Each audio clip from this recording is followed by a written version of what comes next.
Assalamu alaikum, comment je suis passé de 300 euros à 10 000 euros investis halal à seulement 18 ans. Je vais tout te révéler sans filtre aujourd'hui dans cette vidéo. Je vais te dévoiler mon histoire, comment je suis passé justement de 300 à 10 000 euros investis. Et je te rassure, hein, c'est pas grâce à une stratégie d'investissement qui m'a permis de faire x30 en seulement quelques mois, parce que ça fait 6 mois. Du coup, en 6 mois, je suis passé de 300 à 10 000 euros investis. Mais voilà, c'est pas grâce à la stratégie d'investissement ou quoi. Je vais vraiment tout te révéler sans filtre et je suis pas là pour te vendre du rêve, donc je vais être très terre à terre aujourd'hui. Donc on va commencer donc avec la vidéo. Et du coup, moi j'ai commencé à m'enseigner sur l'investissement il y a 4 ans. Ça fait 4 ans que je suis dans le domaine et donc en fait j'ai commencé comme tout le monde à m'enseigner un petit peu sur le trading et sur tout ce qui se faisait au niveau de l'investissement court terme, un peu tous les gourous que tu peux voir sur internet aujourd'hui, un petit peu les clones que tu peux voir qui vont te vendre vraiment la solution miracle. Moi du coup j'ai regardé et au final je suis un peu tombé dedans et au final j'ai vite vu que c'était haram d'investir de cette manière-là en faisant du trading, etc. Donc je me suis vite réorienté vers l'investissement long terme et l'investissement halal, la gestion de patrimoine et la gestion de fortune. C'est vraiment ça qui m'intéressait et du coup je me suis réorienté un petit peu dans ça et j'ai vite compris. Ça fait après du coup en 4 ans du coup j'ai pu vraiment développer des compétences, comprendre comment ça fonctionnait, etc. Et du coup, dès que j'ai eu 18 ans, j'ai commencé à investir du coup mes premiers 300 euros. Alors non, c'est faux, j'ai commencé à investir du coup mes premiers 100 euros. Sauf qu'après, du coup, ce qui s'est passé, c'est que du coup, je voulais commencer mon activité de conseiller parce que je savais que j'avais une compétence et je voulais la développer, et aider la Oumma, aider la communauté justement à développer cette compétence-là qui est d'investir halal son argent parce que au final, je le voyais tout le temps autour de moi, quand je parlais à mes proches, à mes oncles, à mes parents, quand je parlais à la mosquée avec des personnes, etc. En fait, je me rends compte que euh, très peu de personnes, justement, investissaient de manière halal ou investissaient. Il y a beaucoup d'argent sur les comptes bancaires de la Oumma et justement, c'est un problème, justement, en France. Et donc, c'est justement pour ça que je voulais commencer cette activité. Donc, mon tout premier investissement, c'était dans un ETF, j'avais 100 euros. Bon, c'était assez diversifié. J'ai pas tout mis dans l'ETF. Et après, ouais, je pourrais aussi dévoiler un petit peu mon patrimoine actuellement, comment il est réparti. Mais du coup, après, ce que j'ai fait, c'est que je voulais développer mon activité de conseiller et je voulais commencer justement à bien le faire, à bien le commencer. Et, euh, et du coup, ce que j'ai fait, c'est que j'ai investi en moi-même dans mes propres compétences, mes 300 euros. C'est-à-dire que je suis passé de 300 euros, du coup 100 euros investis et 200 euros sur le compte, à littéralement 0 euros sur le compte.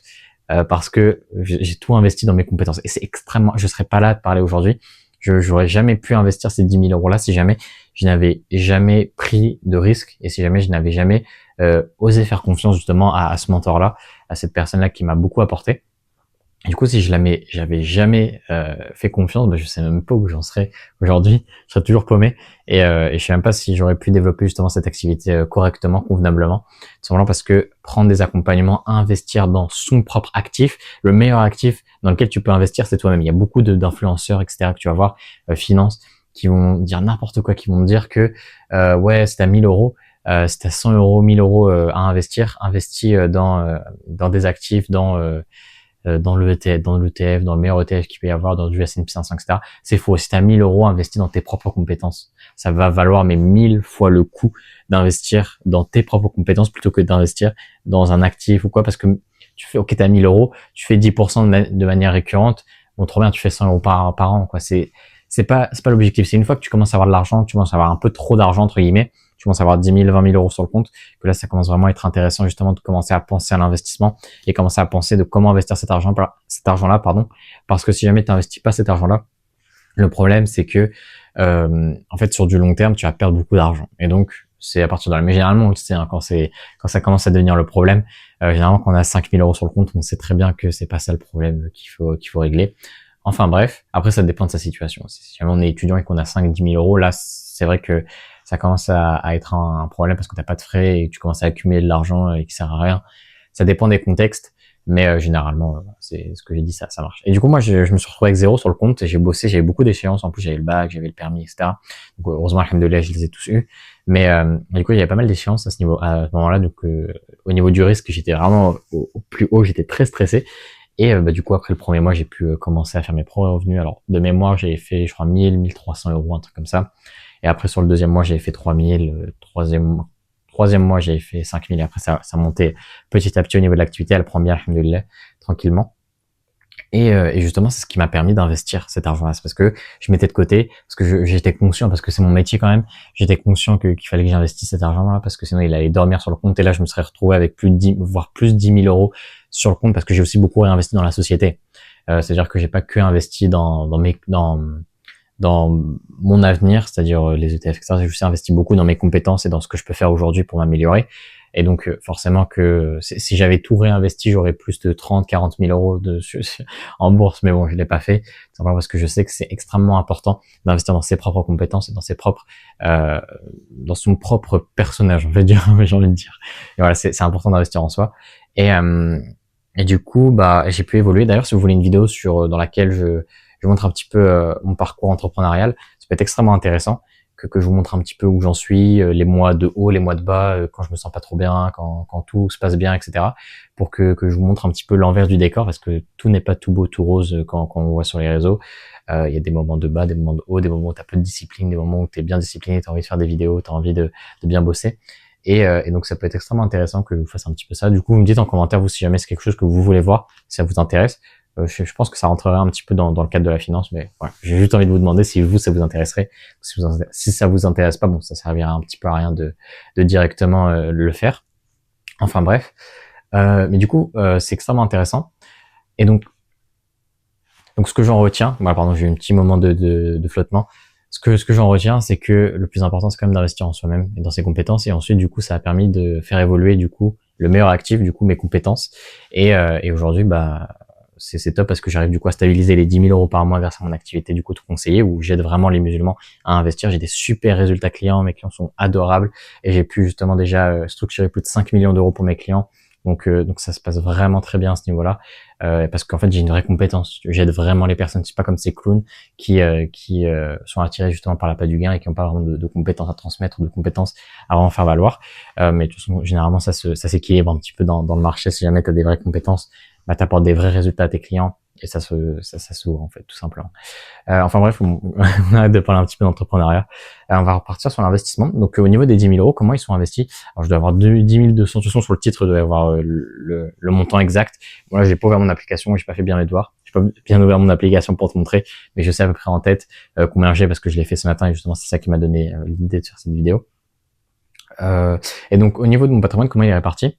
Alors, je dois avoir 60%, bah à peu près 60%. Bien sûr, les pourcentages c'est pas non plus exact au millimètre près. J'ai voilà 6 000 euros tout pile. Non, ça marche pas comme ça.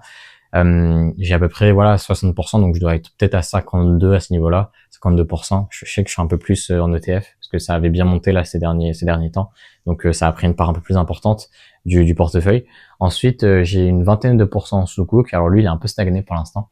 Mais c'est très bien sinon enfin il a stagné, il a quand même fait 3% je crois, un truc comme ça, mais voilà, il est un peu stagné du coup pour le moment. C'est très bien, ça fait un mois ou deux que je l'ai depuis novembre, donc ça fait ça fait 3 mois quasiment que je l'ai.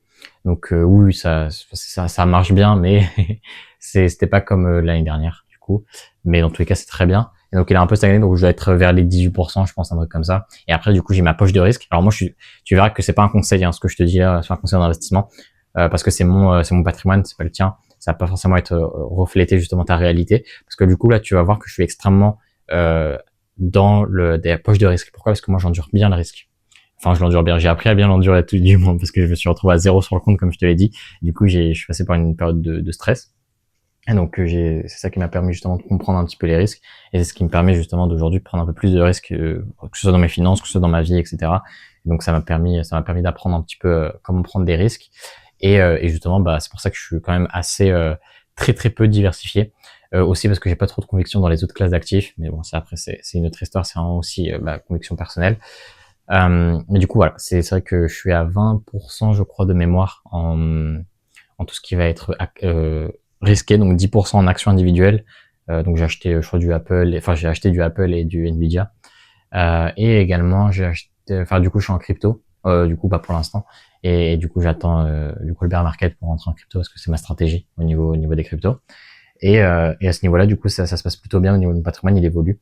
Il y a des bonnes retombées. Juste, bah, forcément, il y a la partie risquée du portefeuille qui fluctue beaucoup, et c'est normal. D'ailleurs, si vous voulez que je vous fasse un petit point sur mon patrimoine, en vrai, tous les mois, ça peut être quelque chose de sympa. Je viens d'y penser, mais ça peut être vraiment sympa. Mais du coup, ouais, ça fluctue au niveau du patrimoine, mais c'est totalement ok, c'est normal.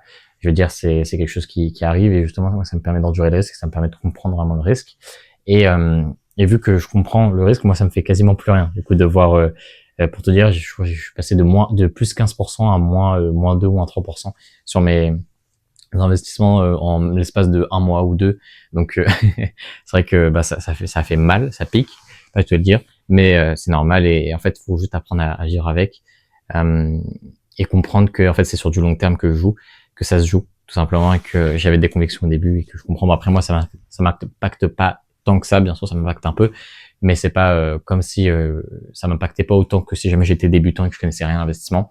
En tous les cas, dans l'investissement, plus tu as de connaissances financières et plus en fait ça va te permettre justement d'avoir le recul nécessaire pour comprendre l'investissement et pour comprendre les enjeux sur lesquels tu te places. Et ce que je remarque avec tous mes clients qui commencent, qui ont 100, 200 000 euros à investir, qui commencent déjà avec 15 000 euros pour commencer et qui ensuite viennent d'eux-mêmes me voir pour me dire, OK, Elias, il faut que j'investisse les 75 000 restants.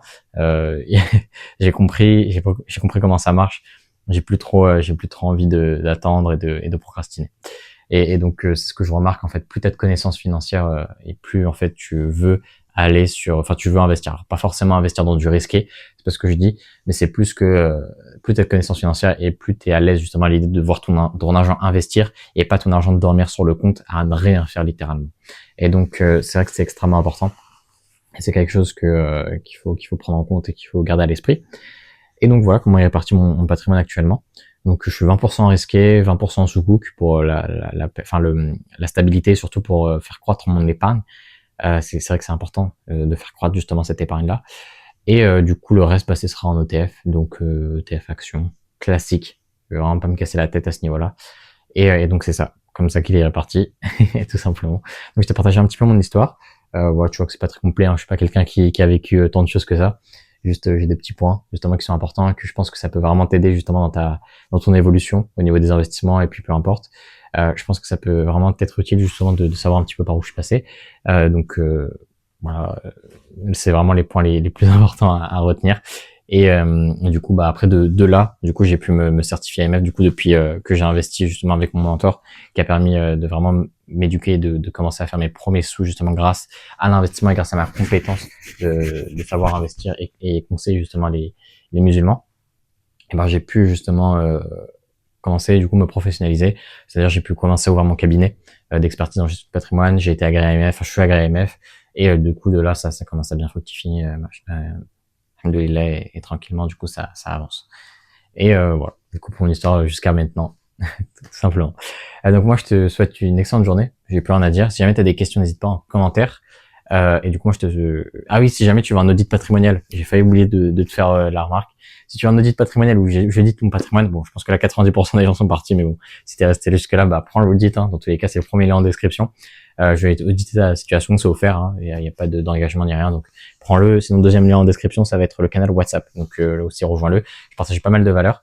Par exemple, j'ai partagé tout à l'heure juste comment aligner justement euh, euh, plaisir et investissement. Du coup, c'est extrêmement intéressant. C'est qu'il y a beaucoup de personnes qui ne comprennent pas trop ce point-là, mais du coup, ça permet justement d'élargir un petit peu les connaissances de chacun.